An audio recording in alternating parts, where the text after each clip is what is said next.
Hi friends, welcome back to the channel, and in today's video we are going to learn about stamp duty. So first of all, what is stamp duty and how does it affect your life, and what is the rate that you are supposed to pay to KRA?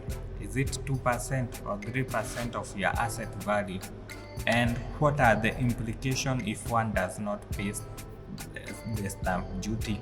So watch this video till the end to learn more about stamp duty and to have answers to all those questions. And if you watch this video till the end, there is a bonus point.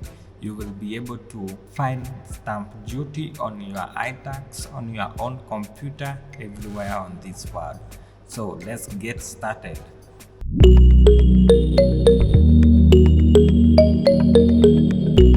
So if you are watching this, chances are you want to buy land now or in the future, but you keep hearing that you must pay stamp duty and you don't even have a clue what is stamp duty. And you keep asking yourself what would happen if you don't pay the stamp duty. And one, if you don't pay the stamp duty for the asset that you are transferring, it will be perceived as an illegal transfer and hence it will not go through, and maybe it will also generate fines with the KRA.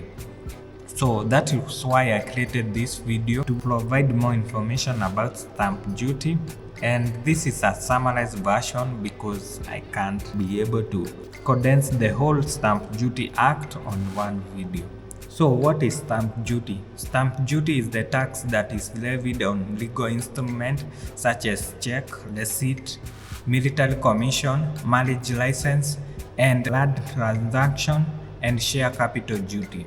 So the most common popular type of stamp duty is land transfer duty, or popularly known in legal term transfer duty. So what is transfer duty and what is the rate that one is supposed to pay to KRA in order to validate the land or building transfer?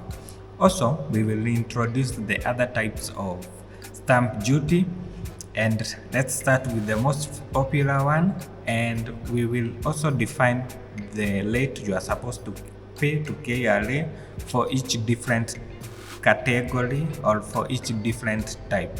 So let's start with transfer duty. So what is transfer duty? Transfer duty, this is the duty that one is charged when transferring immovable property such as land, building, and etc.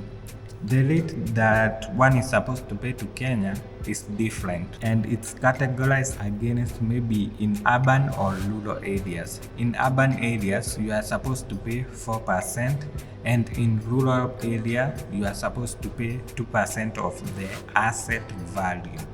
So let's go to the next one. The next one is called share capital duty. This is the duty that is charged on creation or increase of share capital of a company. And the other one is registration duty. This is the duty that is charged on registration of a company with a nominal share capital, and the rate of registration duty is 0 in Kenya.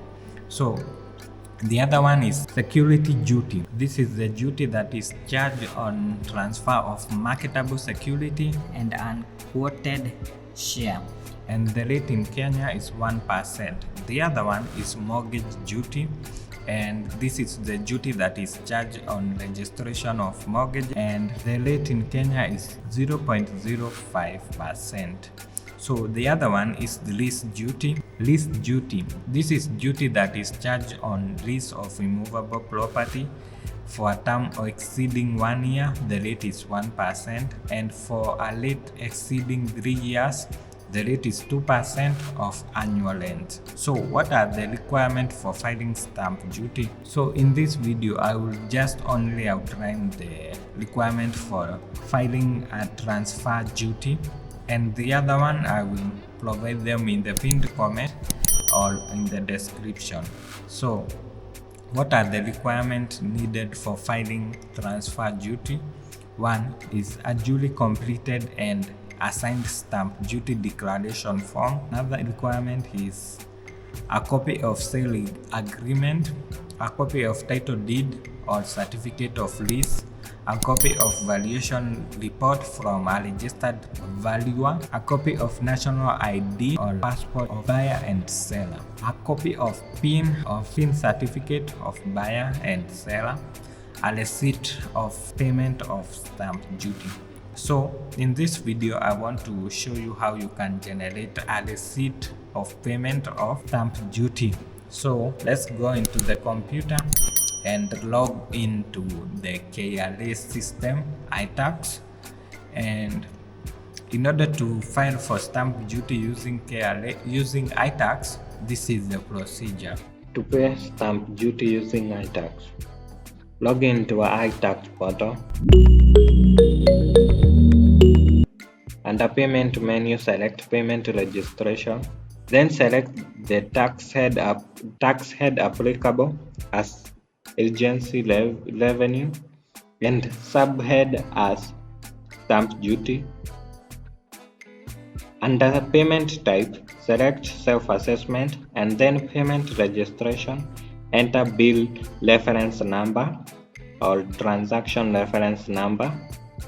Under type of instrument, select applicable from one drop-down list, then select other modes of payment. Most probably other payment methods, because that is where PESA and bank transfer. I don't know how. And that is how you file stamp duty using your Itax anywhere on this planet and pay it. So when you pay, you will generate a payment slip which you will attach together with your document of the instrument you are trying to transfer.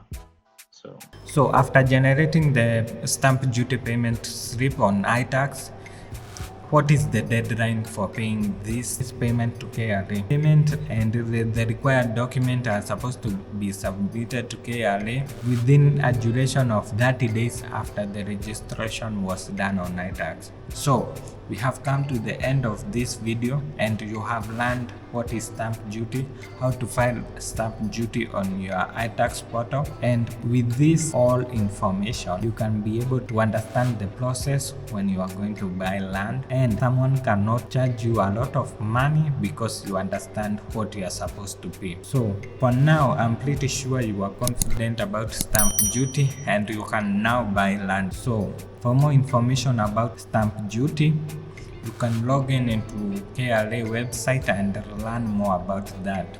Also, an important point, stamp duty is very important, so very important to file the correct figure. Also, I would like to know, where does one get the bill of registration? So tell me that answer in the comment section, because I don't know. And give this video a like, and if you want to see more video about Kenyan law and the regulation, you can comment Itax on the comment section. So until next time, bye.